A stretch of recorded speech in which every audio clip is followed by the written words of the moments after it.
Agora, Samia, como é que a gente pede para a esquerda se unificar e se unir e, de repente, o principal candidato da esquerda anuncia um nome como o Alckmin para o seu vice, para ser seu vice?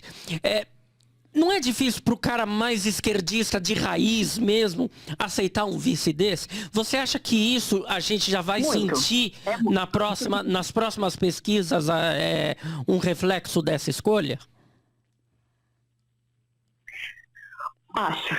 Acho super. Essas perguntas são ótimas e concordo totalmente.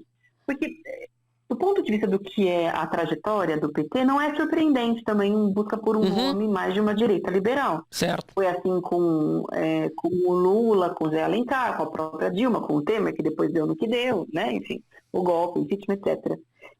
Só que o Alckmin talvez tenha sido um pouco a mais, para todos nós, justamente porque ele historicamente foi do PSDB, ele é um tucano, ainda que não esteja mais lá dentro. Sim. E pra gente que é de São Paulo, ele tem todos os signos como inimigo, né, dos movimentos sociais, da esquerda radical. Então é muito ruim, é muito problemático. Sabe que no PSOL a gente tem um debate sobre candidatura própria ou apoio ao Lula no primeiro turno.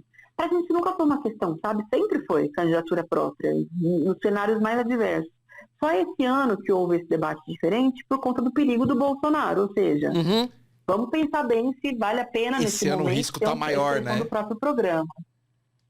Sendo um risco maior, mas o partido ficou dividido, está dividido.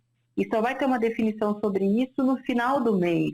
Tudo indica que vai ser o apoio ao Lula. Essa maioria está se conformando. Até pela aproximação do Lula com o Boulos agora, não é? Declarando apoio a ele também. Exatamente. Então isso indica um posicionamento. Assim, eu vou dizer...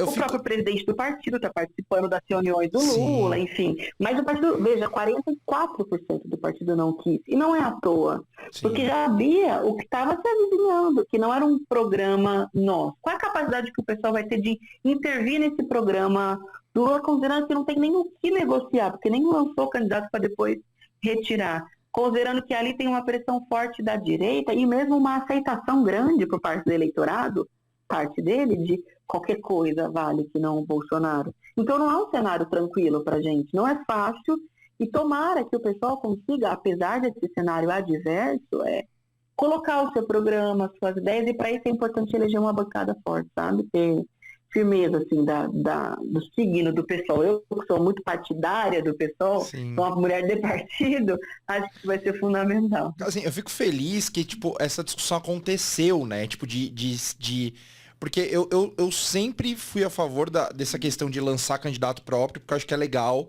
né? Expõe as ideias do partido de uma forma mais forte, de uma forma maior. E você fixa no eleitorado alguns candidatos, por exemplo, o Boulos é uma militância forte hoje, sim, por causa de uma candidatura dele. Quando foi a Luciana Genro, ela falou muito nos debates, um monte de gente conheceu as ideias do partido, depois, enfim... Mas eu acho legal ter essa discussão, porque o que eu sempre me questionava, e eu ficava, às vezes, incomodado, era como, às vezes, a esquerda mesmo não estava tão preocupada com a pior das situações. Tanto que na última eleição do Bolsonaro, a galera se uniu na hora que deu merda só. Na hora que falou assim, meu Deus, agora é capaz dele ganhar. Aí todo mundo saiu correndo desesperado. E que talvez fosse um processo de 4 anos antes, não teria dado a merda que deu, né? Se a gente tivesse mais unido. Então, só de ter essa discussão, eu já fico mega feliz, tipo, porra, que bom, né? Tipo, de ter essa... Tipo, assim, o momento talvez seja de se unir. E é por isso que, inclusive, eu fico meio emputecido com o Ciro, né? Não era hora pra isso. Não é? Era hora pra estar todo mundo junto, por mais que tenha um monte de diferença do pessoal. Perdeu no personagem, né? Exato, se perdeu muito. Eu vi ele elogiando... deu uma entrevista que ele elogiou... Ele criticou o Lula, aí ele criticou o Haddad... Aí ele elogiou o Alckmin e elogiou o... Como é que é o nome do...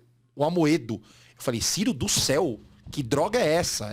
Não... Aonde você tá, meu amigo? Né? Não, a proximidade agora com o Cabo Daciolo, que é um candidato folclórico. Cabo Daciolo, querendo conversar, falando de montar chapa com o Moro, enfim. Fora essa parte, o negócio que eu queria entender a tua opinião, assim, que eu acho que é mega, mega importante. Cara, em que momento... que a esquerda se perdeu ou em que momento que aconteceu tudo isso? Porque, assim, isso que tá acontecendo agora é um reflexo. Não, que aconteceu, cara? Não é uma resposta fácil não, viu?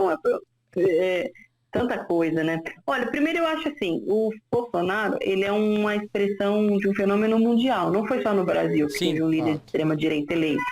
Agora, por exemplo, o Viktor Orbán acabou de ser, infelizmente, reeleito na Hungria pelo 4º mandato, que é um fascista, e lá ele conseguiu fazer tudo que o Bolsonaro tentou e não conseguiu no primeiro mandato, né? De aparelhar todas as instituições do Estado, tem uma reversão no aspecto cultural muito forte.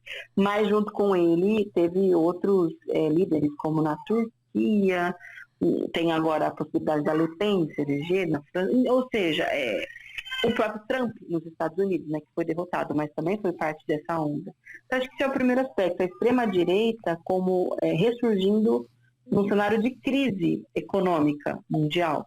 Porque no momento em que as pessoas estão completamente desiludidas, a situação de vida piorando muito, que tem muita presença também, eu não gosto desse termo, mas eu vou usá-lo, tá? A pauta de costumes, ou seja, das liberdades democráticas, o sentimento conservador de quem está perdendo muito, né, nesse contexto, acaba aflorando. E eles estão se apresentando como antissistêmico, todos utilizando redes sociais como elemento para se organizar, em muitos lugares do mundo, inclusive grana, financiamento, né? Isso é bem importante. Sim. Uma rede grotesca de fake news, de máquina, de financiamento de campanha, tudo isso organizou a nível internacional.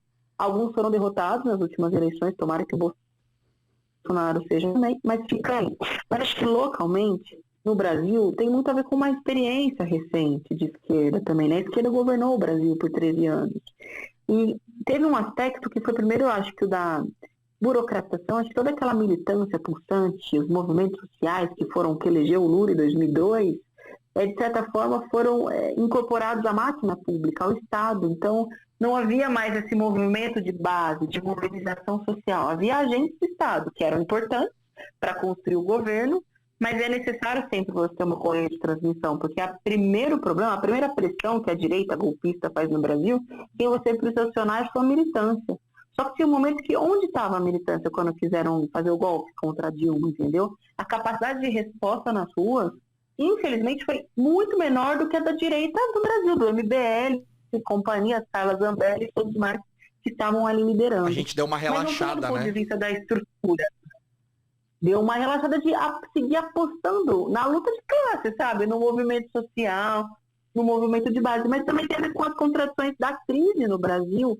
E aí, essa crise econômica também que acho que principalmente no governo Dilma, né? A classe média, em especial, sentiu muito, perda no poder de compra.